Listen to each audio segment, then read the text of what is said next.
So recently, Star Trek Discovery had their red carpet premiere, so people have seen it, and again, they're getting like all these like Twitter reviews, so they're like 3-word reviews, and they're just glowing reviews about how great and wonderful it is. And I don't know, I cannot disavow someone if they're being genuine or not, but it just seems kind of odd to me that the Orville got all these horrible reviews from the early show viewers. It's been amazing so far. And then it's an amazing show. Yeah. This is getting all these glowing, wonderful, great reviews. I'm wondering if we're going to get this flip-flop effect. Yeah. I want it to be great and amazing. Yeah. I do. But it just seems like it's going to be the Hollywood thing to say it's great and it's wonderful. Yeah. Yeah, and this doesn't really reflect on anything, but I guess in that the premiere they did invite a lot of the older people from previous Star Trek shows, which is some goodwill towards us fans, but again, it doesn't mean anything. Yeah, it doesn't mean anything in the long run. And these like 2-word reviews aren't real reviews because CBS has put a review embargo on the show until after it premieres. What? And that never, ever really leads to something good. There's certain times that they do that, let's say with a Star Wars film. Okay. They do that because you're going to give away plot points. Yeah, you don't want to give away spoilers. They do that for a couple of reasons, but mostly they do it because they know it sucks. They know that it's not going to be received well. And then again, those are movies too. Those are two movies and TV shows. TV shows, you have time to build things. So what are you really giving away that's going to be crucial? You're not going to sneak away like the main plot of the season. Yeah, exactly. Yeah. And I'm looking at reading some of these reviews, and I can't. Again, I'm just a pessimist at heart. Because I don't really know these people, and I don't really want to get to know these people.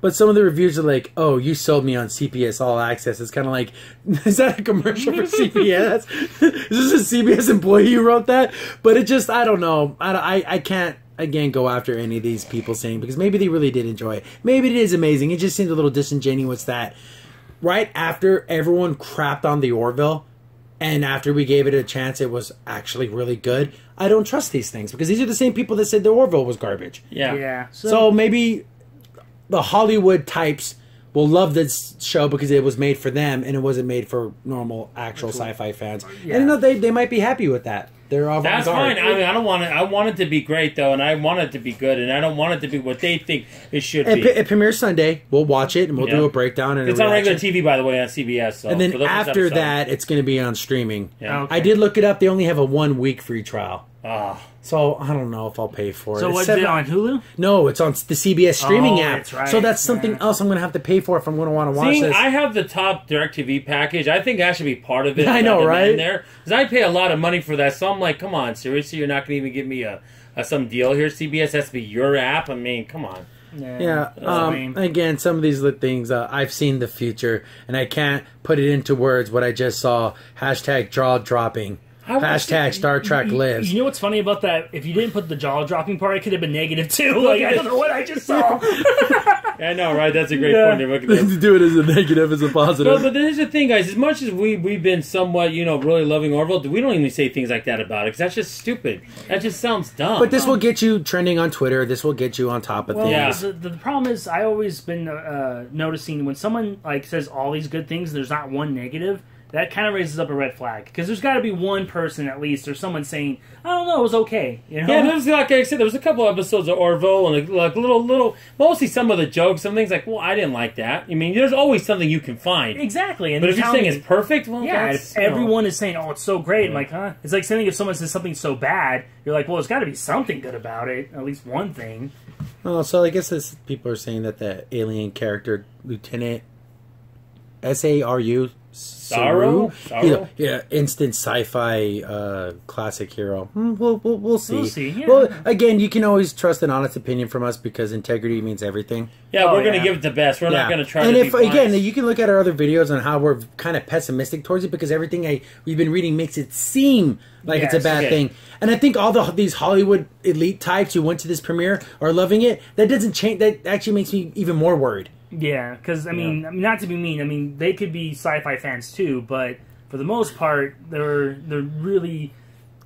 It kind of reminds me when all these people are loving the new Marvel comics that are very political and they're it's such a great, wonderful thing. Then when you actually look at it, it's like this is awful. Yeah. What, did they read something else? Did they say they were reading, America Chavez and they swapped them in a different comic? I mean, it's like they mark off the checklist of the things they want, the themes, and they're okay with that. They don't care about anything else. Okay, how many diversity characters are there? Well, how many times did they mention a certain political thing? How many times did they mention, women are better than men? Like, how many?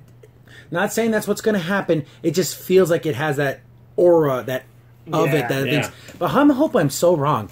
I hope I can report to you guys saying I was wrong. I take back everything I said because when I watched that first episode, it was amazing. That's what I want to say. Yeah. But I'm not. I got to be true to myself, and I'm not going to lie about my feelings. And my feelings are that all these glowing reviews coming from, Hollywood type people makes me less impressed. Yeah, nervous a little It bit. makes me more nervous.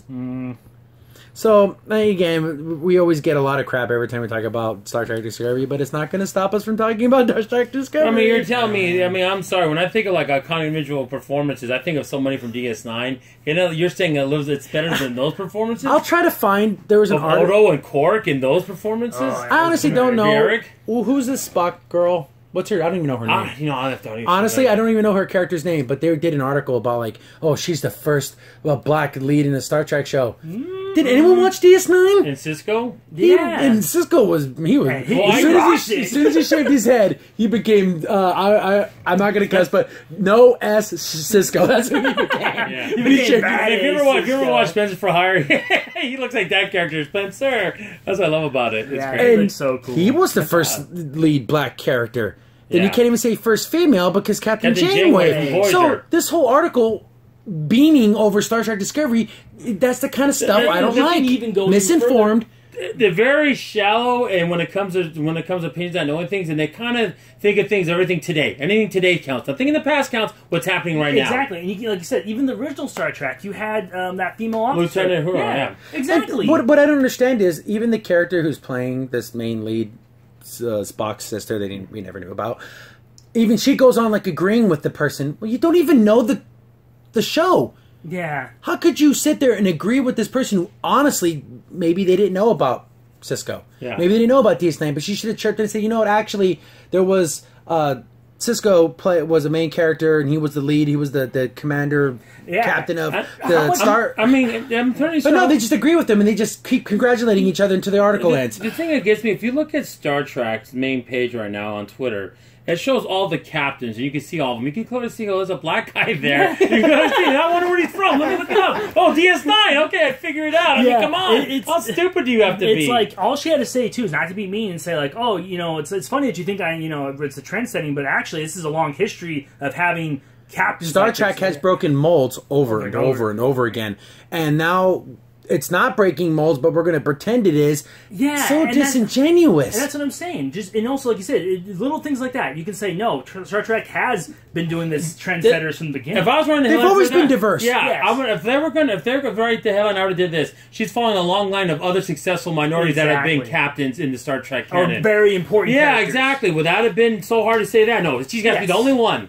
What is this, Riri Williams and Iron Man? I mean, I'm serious. It's ridiculous. I'm sorry, I don't like that. I just don't. It's Yeah. maybe again. I'm just assuming the person who wrote the article knew nothing about Star Trek. Yeah. But the person playing the character, I think they should know a little bit about the history. Yeah. Call me crazy. Am I nuts for thinking that? Or look at the Twitter heading of friggin' the picture on friggin' Twitter of Star I'm pretty Trek. sure that's a black guy. That's pretty sure Yeah, it's a I'm pretty sure woman. it's a woman. Yeah, I know. It's ridiculous. I don't know. And again, we'll give it a shot, and we'll give our honest opinion of the premiere episode.